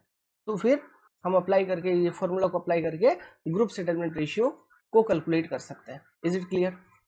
आगे एक और फॉर्मूला है, उसको याद रखना है, कन्वर्जे-लैबरे फॉर्मूला, CLF, ठीक है, कन्वर्जे-लैबरे फॉर्मूला, इसको याद रखना है। ये ग्रुप एफिशिएंसी, पाइल ग्रुप का एफिशिएंसी को कैलकुलेट करने के लिए ये एक इंपेरिकल फॉर्मूला है, कन्वर्जे-लैबरे फॉर्मूला। पाइल ग्रुप के एफिशिएंसी को कैलकुलेट करने के लिए एक इंपेरिकल फॉर्मूला है, कन्वर्जे-लैबरे फॉर्मूला। बहुत बहुत काम का है, गेट वगैरह में कितना कितना बार क्वेश्चन पूछ रखा है, ये आपसे सीधा ऑब्जेक्टिव लेवल एग्जाम में ये फॉर्मूला सीधा पूछ सकता है, या इस पर बेस्ड क्वेश्चन भी डाल सकता है, कोई बड़ी चीज नहीं है, क्वेश्चन आ रखे हैं, है ना। It is used to find group efficiency of pile group NG percentage. Converse Labarre formula is used to find group efficiency of pile group NG percentage, which is equal to 1 minus theta, ध्यान से लिखना formula, 1 minus theta bracket n-1m plus m-1 into n divided by 90 into m into n bracket close into 100। Efficiency निकल जाएगा pile group efficiency in percentage, जिसमें n क्या है, number of row in pile group, m क्या है, number of column in pile group, बस number of row और number of column. Pile group में नंबर ऑफ रो कितना, नंबर ऑफ कॉलम कितना, ये आपको मालूम है, ये फॉर्मूला पुट करिए, आपको एफिशिएंसी ऑफ पाइल ग्रुप पता चल जाएगा। अब इसमें थीटा बात करते हैं, थीटा क्या है, थीटा हम निकालते हैं tan इनवर्स D/S। D क्या है, dia of single pile, S क्या है, स्पेसिंग बिटवीन पाइल, इस तरह से निकाला जाता है थीटा को। ध्यान रखना, जो थीटा का कैलकुलेशन होगा ये आपको वहां फॉर्मूला में डिग्री में ही पुट करना है। 30 डिग्री या 30 डिग्री, 26.9 तो 26.9 डिग्री में पुट करना है, रेडियन में कन्वर्ट करके पुट नहीं कर देना फॉर्मूला में, इंपेरिकल फॉर्मूला है, तो जो जिस यूनिट में है उसी यूनिट में पुट करना होता है। और m और n तो नंबर है, उसका कोई यूनिट नहीं होता, थीटा को आपको डिग्री में पुट करना है, ठीक है। उसके बाद आप उस फॉर्मूला को यूज करोगे, कन्वर्जे-लैबरे फॉर्मूला को, then you will be easily able to calculate the group efficiency empirically. बहुत बार क्वेश्चन पूछ रखे हैं, ठीक है, टेंशन लेने का नहीं, आता है क्वेश्चन, लिख लीजिए। ये पीडीएफ तो आपको मिल ही जाएंगे, है ना, ये सारा पीडीएफ आपको मिल ही जाएगा, सो नॉट टू वरी, लेकिन फिर भी लिख लीजिए, कन्वर्जे-लैबरे फॉर्मूला इस तरह से निकालते हैं थीटा। चलिए अब एक लास्ट इंपॉर्टेंट छोटा सा टॉपिक, पाइल में हम काहे किसी टॉपिक को छोड़े यार, सब टॉपिक को डिस्कस किया ही है, तो कोई एक छोटा टॉपिक क्यों छोड़ दे, जो तुम्हारे मन में एक कयास रह जाएगा कि सर आपने ये नहीं बताया। सेटलमेंट कैसे निकालते हैं, सेटलमेंट निकालने का एक कॉन्सेप्ट मैं आपको समझाता हूँ पाइल के केस में, ओके। तो ये टॉपिक है आपका, हेडिंग डालिए, determination of settlement in case of pile group. Settlement किस तरह के सॉइल का होगा यार, किस तरह के सॉइल का सेटलमेंट को हम कंसिडर करते हैं, बेसिकली कोहेसिव सॉइल, वो भी क्ले, उसी में जनरली सेटलमेंट होता है कि नहीं। तो मान लीजिए कोई एक यूनिफॉर्म क्लेई सॉइल है, उसमें आपका पाइल का एक ग्रुप है, तो उसका सेटलमेंट कैसे होगा, हम अलग अलग केसेस को देखेंगे, है ना, 3 केस हैं बेसिकली, 3 केस को देखेंगे, ओके। बस कुछ कुछ चेंजेस आते हैं, बाकी कैलकुलेशन का जो अप्रोच है वो जैसा मैं अभी पहला केस में समझाऊंगा सेम अप्रोच सेकंड केस और थर्ड केस में होगा। अच्छा एक चीज और बताओ, देखो जैसे मान लो एक नॉर्मल सी बात, ये फाउंडेशन है, फुटिंग है मान लो, ठीक है, ये फुटिंग है। जब सेटलमेंट होगा किस कौन से मिट्टी का होगा, या फुटिंग के ऊपर यहाँ पर भी तो सॉइल होगा कुछ ना कुछ, इधर भी सॉइल है और फुटिंग के नीचे भी सॉइल है। सेटलमेंट किसका हो रहा होगा, जो कंप्रेसिबल लेयर है हम किसको कंसिडर करेंगे, इसके नीचे का जो सॉइल है उसको हम कंप्रेसिबल लेयर कंसिडर करेंगे ना। ध्यान देना है ना, आप इसका सेटलमेंट नहीं निकाल लेना, वो मिट्टी, अरे लोडिंग तो इधर से नीचे जा रही है यहाँ से, तो वो जो फुटिंग होगा उसके नीचे का जो सॉइल है उसका हम सेटलमेंट कैलकुलेट करना चाहते हैं। समझ में आ रही है, इस बात को आपको ध्यान रखना, मतलब कंप्रेसिबल लेयर की थिकनेस इधर से होगी। ओके चलिए मैं आपको केस 1 देता हूं, इसके बाद मैं आपको लेके चलता हूं पेंट में, वहां मैं डायग्राम समझाता हूं, फिर वही डायग्राम को यहाँ पे पुट कर देंगे, कोई बड़ी बात नहीं है। देखिए केस 1, जो आपका केस 1 है, when pile group is embedded in uniform depth of clay, when pile group is embedded in uniform depth of clay.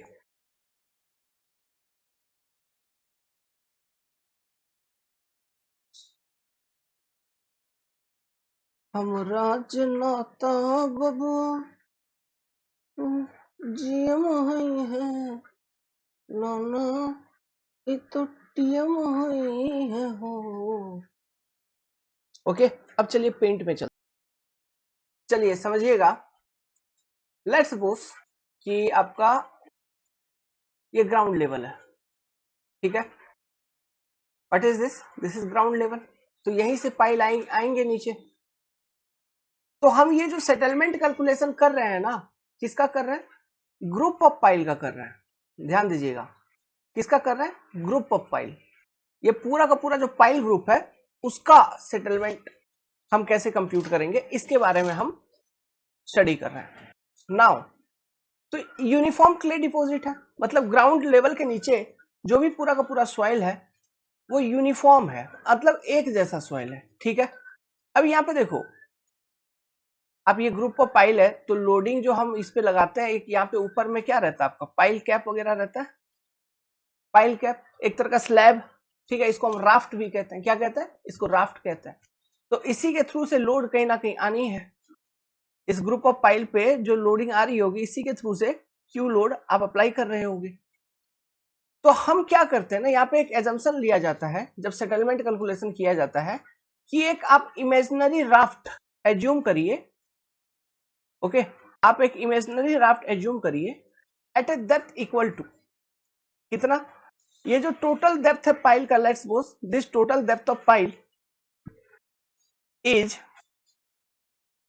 L, total depth of pile is L. आपको एक इमेजिनरी राफ्ट एज्यूम करना है eight a depth of 2L/3, ये assumption है। अब यहां assume करना है कि यहां पर ये लोडिंग एक्ट कर रही है इस इमेजिनरी राफ्ट पर। अब जो लोड डिस्ट्रीब्यूशन हम देखेंगे, लोड डिस्ट्रीब्यूशन होगा ट्रेपिजोडियल, तो इस इमेजिनरी राफ्ट के लेवल से आपको लोड डिस्ट्रीब्यूशन देखना है, ठीक है। और जो कंप्रेसिबल लेयर का हम थिकनेस मेजर करेंगे वो क्या होगा, इस इमेजिनरी राफ्ट के नीचे का जो सॉइल है, ठीक है, इस इमेजिनरी राफ्ट के नीचे का जो सॉइल है, okay, this is your compressible layer, compressible layer मतलब जो कंप्रेस होगी, मतलब H0 का मेजरमेंट इस इमेजिनरी राफ्ट के लेवल से होगी, मतलब यहां से आप मेजर कर रहे हो H0 कंप्रेसिबल लेयर की thickness. Let's suppose compressible layer की जो थिकनेस है उसका कोई थिकनेस है अपना, कोई एक वैल्यू है, let's suppose this is your H0, है ना, ये जो डेप्थ है this is your depth of compressible layer overall. तो अब जो हम सेटलमेंट कैलकुलेट करेंगे, कैसे हम कैलकुलेट करते हैं सेटलमेंट, कैलकुलेट कहां पे करते हैं, चेंज इन इफेक्टिव स्ट्रेस जो हम निकाल रहे होते हैं, कहां पे निकाल रहे होते हैं, याद करिए, चेंज इन इफेक्टिव स्ट्रेस हम निकाल रहे होते हैं at centre of compressible layer. तो ये आपका कंप्रेसिबल लेयर का सेंटर हो गया, centre of compressible layer.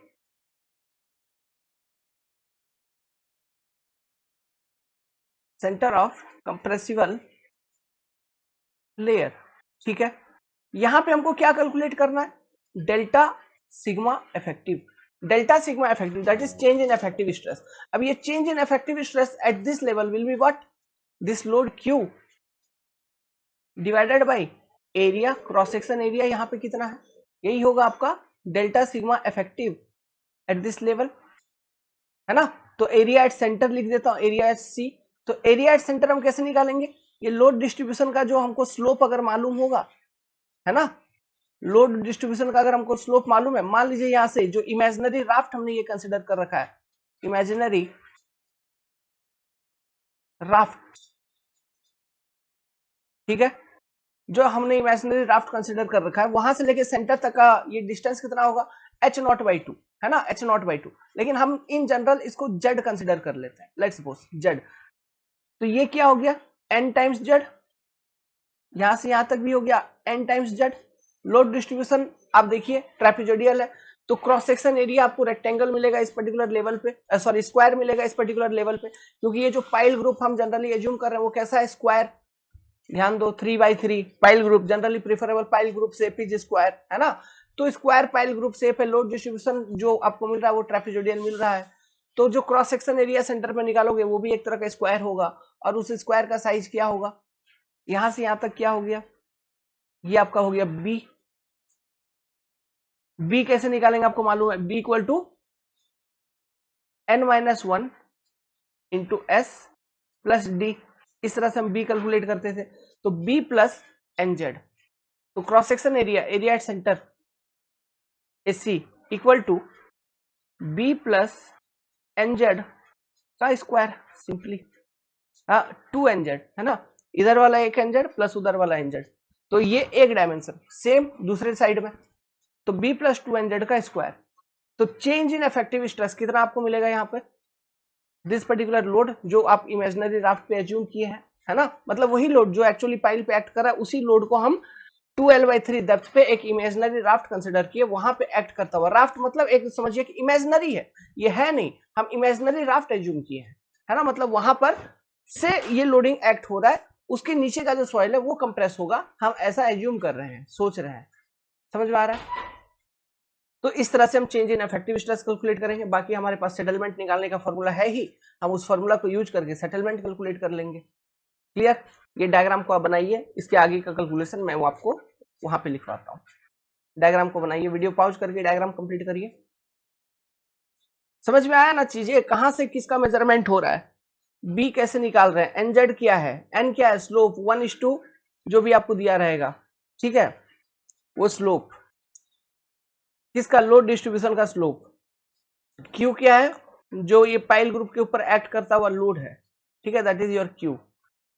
Now 2L/3 आपको ये समझ में आया, इस पर्टिकुलर डेप्थ पे हम एक इमेजिनरी राफ्ट एज्यूम करते हैं, और इस राफ्ट के लेवल से ही लोड डिस्ट्रीब्यूशन आपकी शुरू हो रही है। एल क्या है, टोटल लेंथ ऑफ पाइल और टोटल डेप्थ ऑफ पाइल, है ना।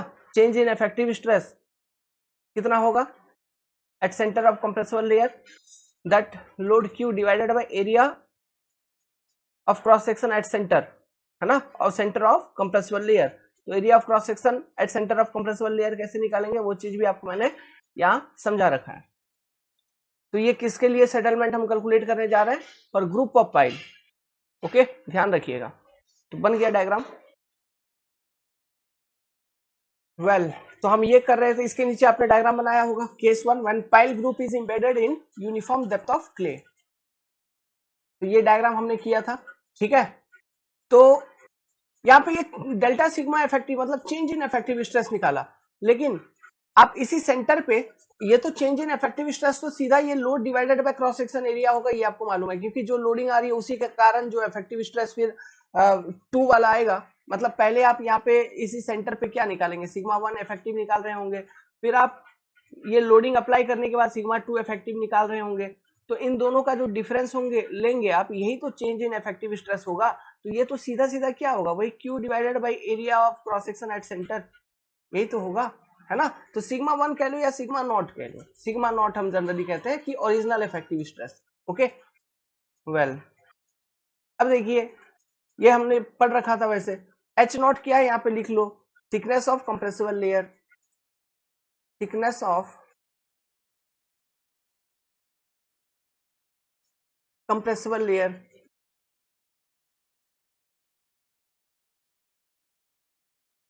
और सभी कैलकुलेशन जो भी किए जा रहे हैं इफेक्टिव स्ट्रेसेस वगैरह के, चाहे ओरिजिनल इफेक्टिव स्ट्रेस का बात करूं या चेंज इन इफेक्टिव स्ट्रेस का बात करूं, वो at centre of compressible layer calculate किया जा रहा है। और कंप्रेसिबल लेयर कहां से शुरू हो रहा है, क्या एज्यूम कर रहा है, जो इमेजिनरी राफ्ट की लेवल है, ठीक है, वहां से कंप्रेसिबल लेयर की थिकनेस शुरू हो रही है। लेट्स सपोज एच नॉट की कंप्रेसिबल लेयर है, कहां से, इमेजिनरी राफ्ट के लेवल से। ये चीज ध्यान रखना, इमेजिनरी राफ्ट हम कहां से कंसिडर कर रहे हैं, जो भी आपका ग्राउंड लेवल है, ग्राउंड लेवल से 2l/3 डेप्थ पर। l क्या है, l is your length of pile, length और depth of pile, depth of pile, ठीक है। चलो ये तो हुआ बात, इसको लिख लीजिए डायग्राम बना के, एक नोट लिखिए, मतलब कुछ सेंटेंस लिखिए, फिर कैलकुलेशन करवाते हैं। When pile group is embedded in uniform clay, एक जैसा क्ले, यूनिफॉर्म क्ले मतलब उसके नीचे पूरा का पूरा जो क्ले सॉइल है एक जैसा है, जो भी है वो एक है। Then it is assume that applied load act on imaginary equivalent raft of size b into B, वो जो राफ्ट है वो कितना साइज का, b into B raft, placed at 2l/3 from top, top से 2l/3 का मेजरमेंट होता है, ध्यान रखिएगा, टॉप से 2l/3 का।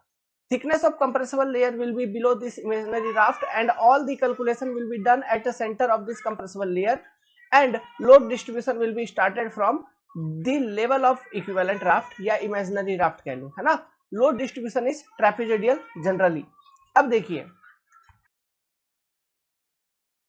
सेटलमेंट को कैलकुलेट करने के लिए जो हम फॉर्मूला यूज कर रहे होंगे वो फॉर्मूला क्या होगा, आपको ये फॉर्मूला मालूम है, सी सी एच नॉट मतलब thickness of compressible layer, coefficient of compression 1 plus E not original void ratio log 10,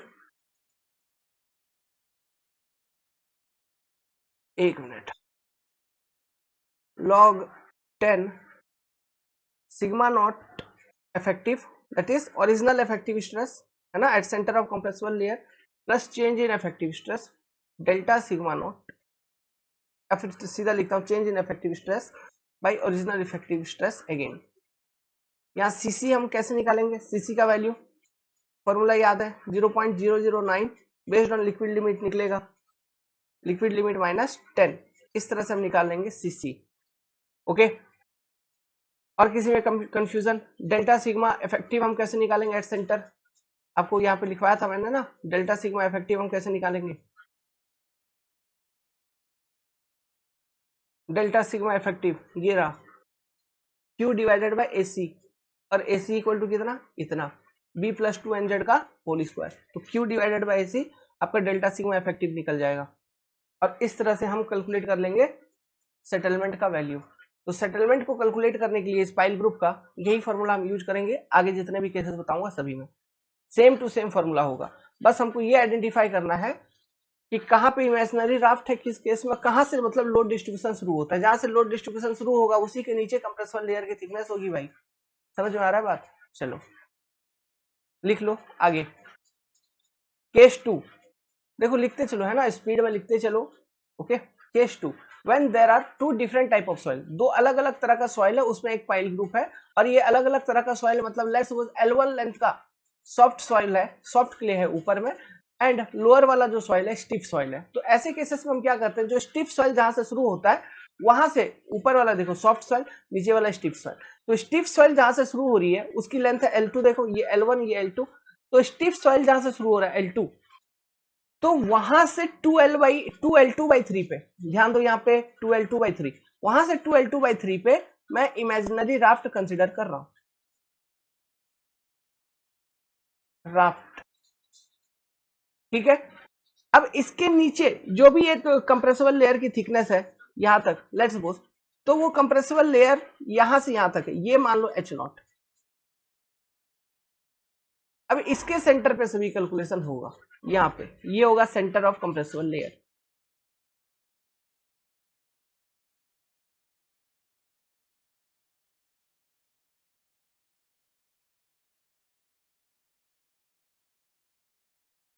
क्या निकालना होगा तुमको, यहाँ पर एरिया निकालोगे AC, दूसरा सिग्मा नॉट इफेक्टिव कैलकुलेट करोगे, फिर डेल्टा सिग्मा इफेक्टिव कैलकुलेट करोगे। Delta sigma effective will be equal to what, जो भी लोडिंग लग रही है क्यू, अब इसी लोड को हम एज्यूम करेंगे कि ये इमेजिनरी राफ्ट के लेवल पे लग रही है क्यू, तो delta sigma effective will be nothing but सीधा सीधा क्यू डिवाइडेड बाय एसी। समझ में आ रहा है? प्लस और अगर कॉम्बिनेशन आपको दे रखा है क्वेश्चन में, जैसे कि क्वेश्चन में कॉम्बिनेशन दे सकता है, ये लोडिंग का तो कॉम्बिनेशन दिया ही होगा, प्लस हो सकता है कि वाटर टेबल रिड्यूस करके मान लो, ऐसा कुछ कॉम्बिनेशन दे रखा है, तो वाटर टेबल डिक्रीज होता है तो इफेक्टिव स्ट्रेस बढ़ता है, तो वो भी चेंज में आ जाएगा, है ना? तो उस चीज को भी तुमको ऐड कर लेना पड़ेगा, तब जाके ओवरऑल चेंज निकलेगा। तो कंडीशंस को ध्यान रखना, आपको केसेस मालूम है, तो ये इस तरह से ये सब चीजें यहाँ पे कैलकुलेट होंगे, और फिर आप वही वाला सेटलमेंट वाला जो अपना फॉर्मूला है उसी को अप्लाई करके निकाल लोगे सेटलमेंट का वैल्यू। समझ में आ रहा है? Same formula is going to be used, बस फिगर चेंज हो गया। ये ध्यान रखने का, ऊपर अगर सॉफ्ट है नीचे स्टिफ क्ले है, तो स्टिफ क्ले जहां से शुरू हो रहा है वहां से अब मतलब जो जो लेंथ है आपका पाइल का इन स्टिफ क्ले, उस वहां से हम 2L2/3 पर हम एक इमेजिनरी राफ्ट एज्यूम करते हैं। यही बात है यहाँ पे, समझ में आ रहा है? तो ये केस 2 हो गया, बना लीजिए अच्छे से, टाइम दे रहा हूँ, वीडियो पॉज करिए बना लीजिए, वीडियो पॉज करके बना लीजिए, है ना? आगे बाकी सेटलमेंट कैलकुलेशन का जो फॉर्मूला है वो वही रहेगा, पुराना वाला जो इससे जस्ट अभी देखा था, वही formula. Case number 3, if and bearing, अगर आपको बोल रखा है कि जो पाइल ग्रुप है वो उसको एंड बियरिंग रेजिस्टेंस मिल रहा है, दैट इज, इसका मतलब सिंपल सी बात है यार, ऊपर कोई सॉफ्ट क्ले वगैरह होगा या फिर कोई भी नॉर्मल सॉइल है ना होगा, लेकिन नीचे जो क्ले है वो क्या है आपका, that is your stiff clay, तो इसलिए एंड बियरिंग रेजिस्टेंस आपको मिल रहा है। तो एक चीज आप जान रहे हैं, जहां पे पाइल ग्रुप खत्म हो रही है उसी के नीचे का पूरा सॉइल आपका दबेगा, है ना? तो ये आपका कंप्रेसिबल लेयर, देखो एच नॉट कहां से मैंने मेजर किया, एच नॉट को यहां से हमने देखा, this is your compressible layer. तो अब सारा कैलकुलेशन कहाँ होगा, इसके सेंटर पे, यहाँ पे कंप्रेसिबल लेयर, और लोड डिस्ट्रीब्यूशन किधर से शुरू हुई, जहां पे एंड बियरिंग मिल रहा है, दैट इज जहां से आपका स्टिफ क्ले लेयर चालू हो गया, जहां से आपको एंड बियरिंग मिल रहा है वहीं से लोड डिस्ट्रीब्यूशन शुरू होगा, है ना? And this is your centre of compressible layer. समझ रहे हो? बहुत शॉर्टकट और इजी वे में आपको चीजों को मैंने समझा दिया, फॉर्मूला वही एक, डायग्राम अलग अलग, यही केसेस से क्वेश्चन आते हैं और कुछ नहीं आते, ठीक है? वो भी क्या, नॉर्मल एग्जाम में नहीं, गेट वगैरह के एग्जाम दे रहे हो तो वहां पे क्वेश्चन देखने को मिलेगा, या इंजीनियरिंग सर्विस का एग्जाम लिख रहे हो, वहां कन्वेंशनल एग्जाम है, ठीक है, तो वहां देखने को मिलेगा। ऑब्जेक्टिव में तो ये सब आते भी नहीं है ना? लेकिन पढ़ाना था, पढ़ा दिया हमने। हाँ, ये 2L/3 पूछ सकता है कि इमेजिनरी राफ्ट कहां पर एज्यूम करेंगे, ये चीजें पूछे जा सकते हैं। ओके, तो ये होगा आप सेंटर ऑफ कंप्रेसिबल लेयर।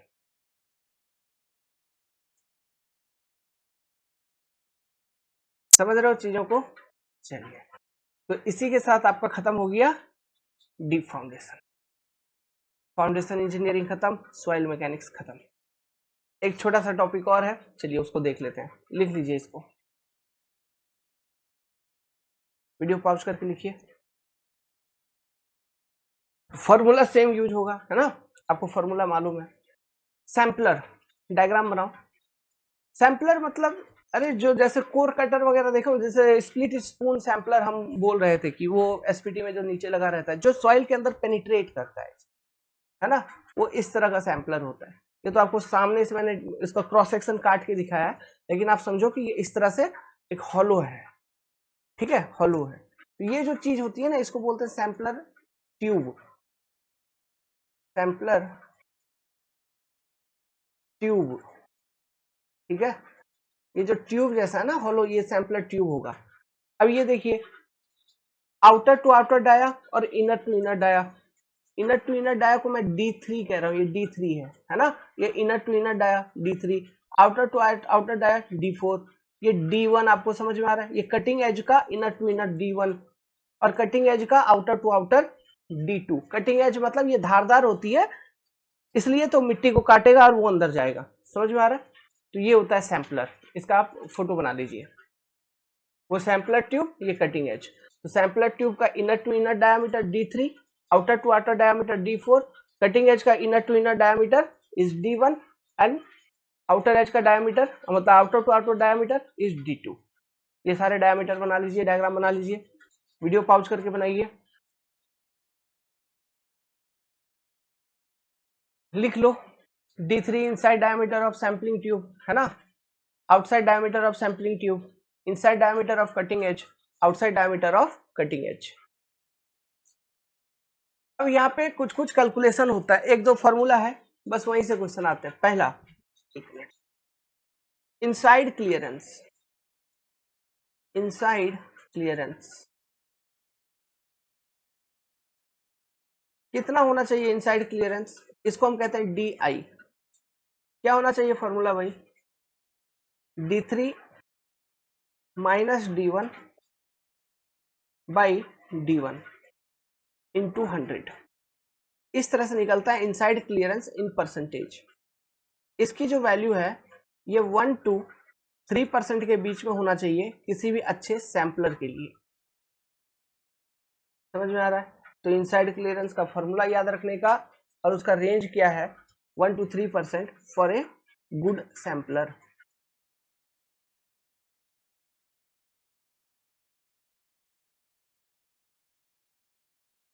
ठीक. Next outside clearance.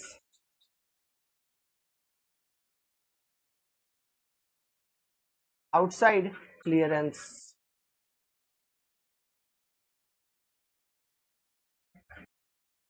D naught percentage कैसे कैलकुलेट करेंगे?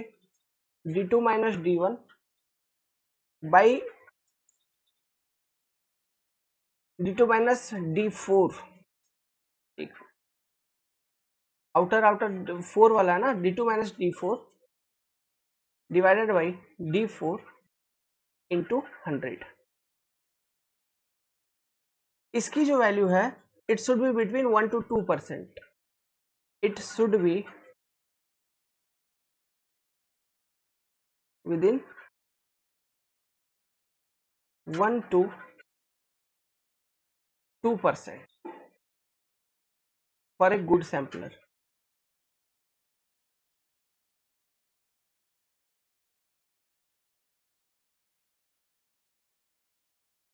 तीसरा जो फॉर्मूला है वो आता है, इसमें हम देखते हैं area ratio.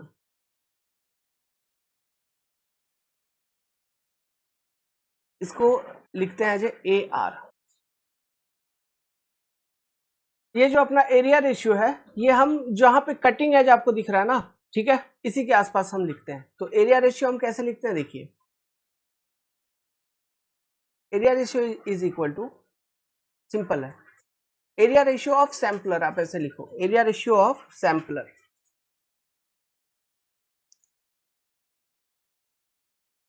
A2 minus A1 divided by A1 into 100. This is your area ratio. अब A2 minus A1 divided by A1, तो इसको जरा सिंप्लीफाई किया जाए तो देखा जाए क्या मिलता है.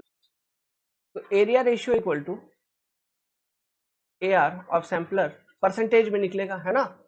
तो A2 मतलब पाई बाई 4 D2 का स्क्वायर, A1 मतलब पाई बाई 4 D1 का स्क्वायर बाई A1 मतलब पाई बाई 4 D1 का स्क्वायर. तो यहाँ से पाई बाई 4 वगैरह कॉमन निकल जाएगा, इंटू 100 है इधर. तो जब पाई बाई 4 वगैरह कॉमन निकल गई तो बचेगी क्या? एरिया रेशियो इक्वल टू क्या बचेगा? D2 का स्क्वायर माइनस D1 का स्क्वायर बाई D1 का स्क्वायर इंटू 100 परसेंटेज, है ना. ये निकलेगा आपका एरिया रेशियो ऑफ सैम्पलर. याद रखने का. अब दो बातें इसमें जोड़ने का. पहला कि फॉर गुड सैम्पलर, एक अच्छे सैम्पलर के लिए cutting age should be thin. जो कटिंग एज होना चाहिए वो थिन होना चाहिए, पतला होना चाहिए. And area ratio should be less than 10%. एक गुड सैम्पलर के लिए cutting age should be thin and area ratio should be less than 10%. दूसरी बात, किसी भी सूरत में, इन नो केस, किसी भी सूरत में the area ratio should not exceed 20% for a sampler. And for a good sampler it must be, the cutting edge must be thin and area ratio must be within 10%, and in no case area ratio should exceed 20%. ठीक है, complete करिए.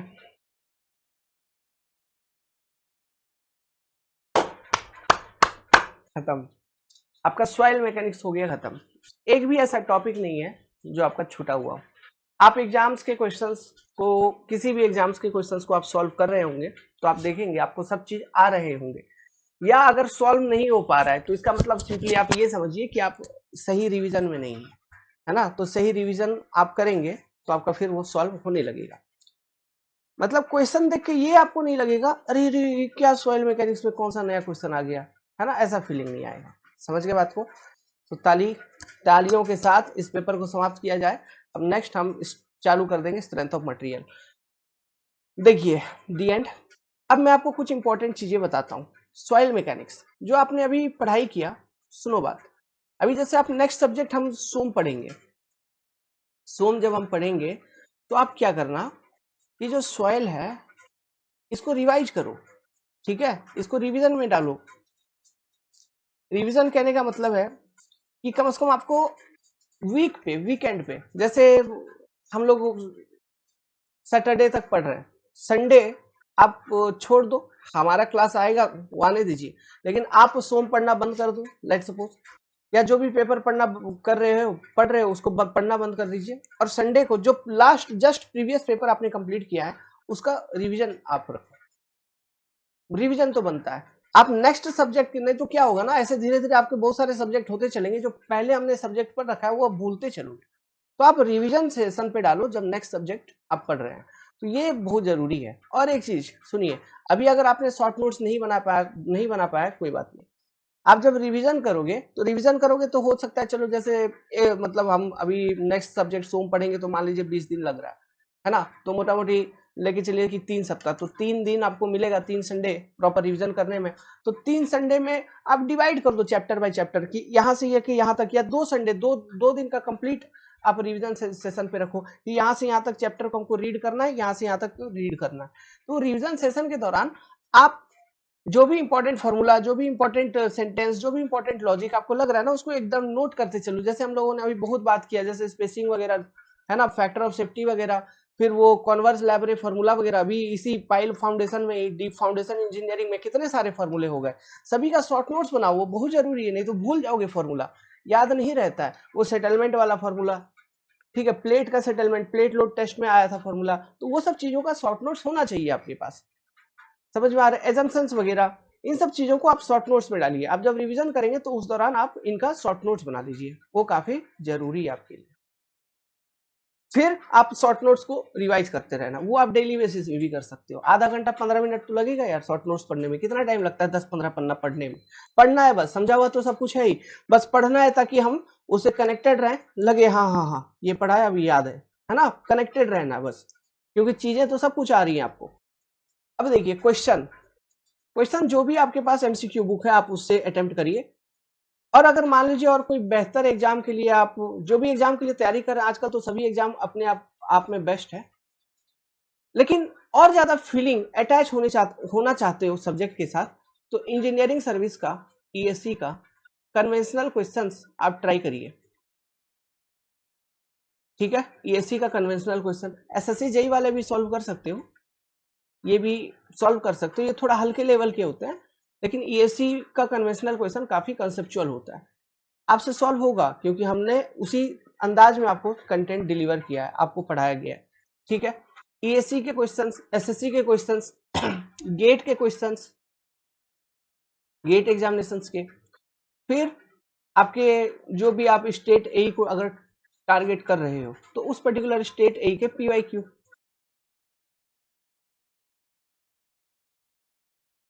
ठीक है, काफी है।